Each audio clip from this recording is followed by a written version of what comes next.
Well, we hear Jesus once again this week reminding us that he is the good shepherd and that his sheep hear his voice, that they follow him, and that no one can take them out of his hand. No one can take them out of the Father's hand.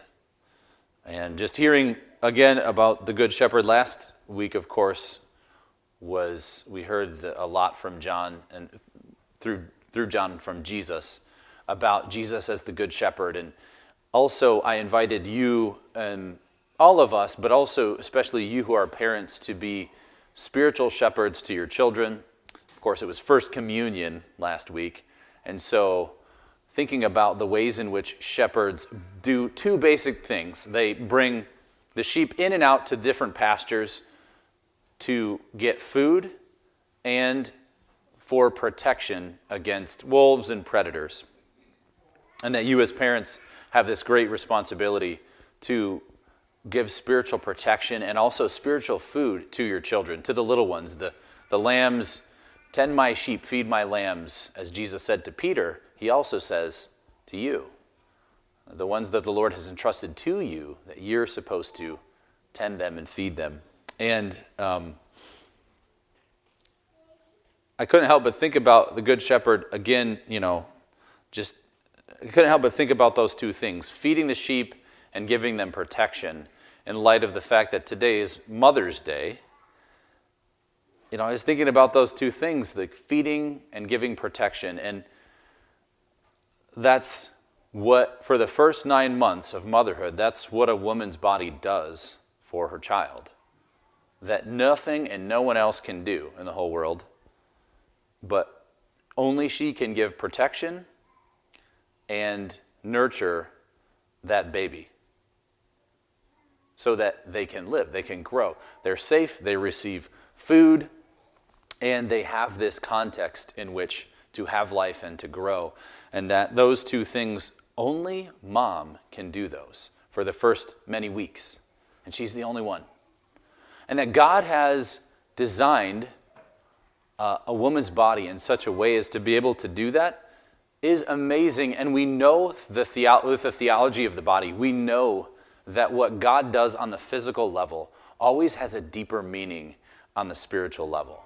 Like that what we do with our bodies has spiritual impact, and that who we are, just as created male and female, has a deep and profound spiritual impact.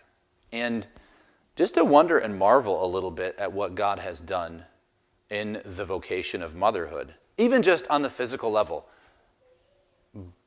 but also the way in which that points to mom not just giving physical nourishment, protection, care, but also emotional, spiritual protection, care, nurturing. All of those things are so important and irreplaceable. And it's so easy, I think it's so easy to forget that, because mom is the easiest person in the world to take for granted. It's the easiest because of course mom's going to be there for you, right? Of course your mom is going to love you, right? I mean, it doesn't matter how bad you are at school, or I remember my brothers would tell me sometimes, well, mom thinks you're pretty great, but, I don't know. But like who, there's bad jokes about this. Oh, I don't know if I should even say this, but you've heard it say, oh, he has a face only a mother could love. So bad, right? But there's some like reality to that. Not that some guy was that unattractive, but that when nobody else will love you, your mom will. When nobody else will say, isn't he so, I'm so proud of him, isn't he so amazing? Your mom's going to say that. Not that she isn't going to be disappointed with you at times, not that she isn't going to bring discipline at times, but that she loves you in a way it's unconditional, and it's with great bias. That's the word I'm looking for. Mom loves you with extreme bias. Okay? And thank God for that. Right? And it's kind of this thing that because she loves you with so much bias, you can take her for granted and say, well, of course, that's mom. I appreciate all these other people who think I'm amazing because they're not my mom and they don't have the same bias. And we kind of, because mom is so ever present, we can take her for granted. And you who are moms can also think that, I think at times, I hear this a lot, I'm not sure what I really accomplished today. I'm not sure what I really accomplished this week. I'm not sure what I really accomplished. And just to remind you of the powerful reality that your love, especially the way in which you love your children with bias, is a powerful protection for your children. It feeds and nourishes them in what they need the most, love. We were made to give and to receive love. And when you love them, that is powerful. I was reading this week John Paul II's letter to women, the 1995 letter to women from John Paul II. And I read through this quote. He says, "Thank you, women who are mothers. You have sheltered human beings within yourselves in a unique experience of joy and travail. This experience makes you become God's own smile upon the newborn child, the one who guides your child's first steps, who helps it to grow, and who is the anchor as the child makes its way along the journey of life."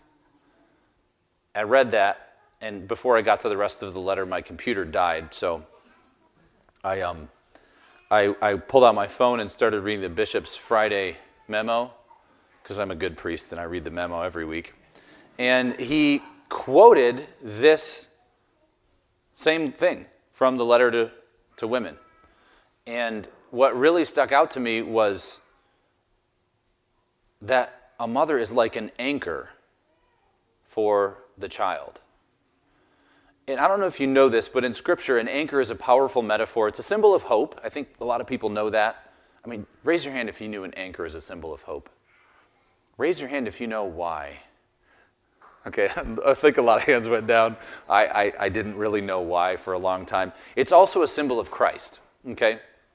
And I've even sung some of these praise and worship songs that talk about, there's this one song, it says, "My anchor holds within the veil." I know it's talking about Jesus. I've always known that. But I'm like, what does that mean? My anchor holds within the veil. It's something about Jesus because it's a Protestant song. So they're not talking about like Mary or somebody else, right? They're talking about him. What does it mean? Well, when a ship, okay, this makes more sense, I think, in the first century. I didn't grow up around ships. I grew up in Lansing.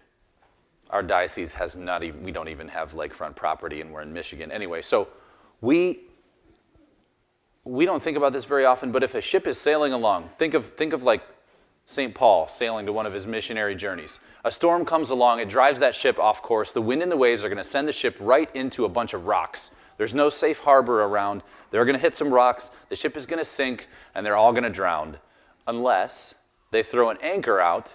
The anchor catches on something solid, and then the ship cannot be driven into the rocks. It's safe. And no matter how hard that storm is, if the anchor holds, eventually the storm will subside, and the winds will change, and they can sail on back onto their course. What saved them? The anchor. So Christ is compared to the anchor. And it's a symbol of hope because in the worst moments, in the hardest storms, it's what holds. And what John Paul II is saying about women who, and especially in motherhood, is that your love is this anchor that holds your children from sinking and being swamped, and in many different ways. It's that love that allows them to know who they are. To know that they're loved helps them to know who they are. It helps them to know their identity. And also, if it's not there, if it's not there, if there isn't this love that we receive, we become, you can become emotionally homeless. But it's that love that protects us from sinking into this abyss of emotional homelessness where I just don't know if I'm loved. I don't know if I'm received. I don't know if I'm seen or cared for. I don't know if anyone's going to take care of me. Maybe you've experienced or felt that way before, but it's, moms, it's your love that protects your children from feeling those, thinking those things and living in such a way as, oh, no one loves me, no one sees me, no one cares for me. When you know you're going to be cared for, loved, received, known, that is a powerful protection. And so that's what John Paul II is saying here. But as I mentioned in that praise and worship song, ultimately, it's Christ who is our anchor. And those of you who are mothers may think, well, if I'm supposed to be the anchor, I feel like I'm the one drowning because in whatever phase of motherhood you may be in, you may feel overwhelmed or afraid for your children or afraid for your own sanity sometimes. I think that's a common thing. It's a challenging vocation. And you need to remember that Christ is the anchor. He is the one who holds you fast.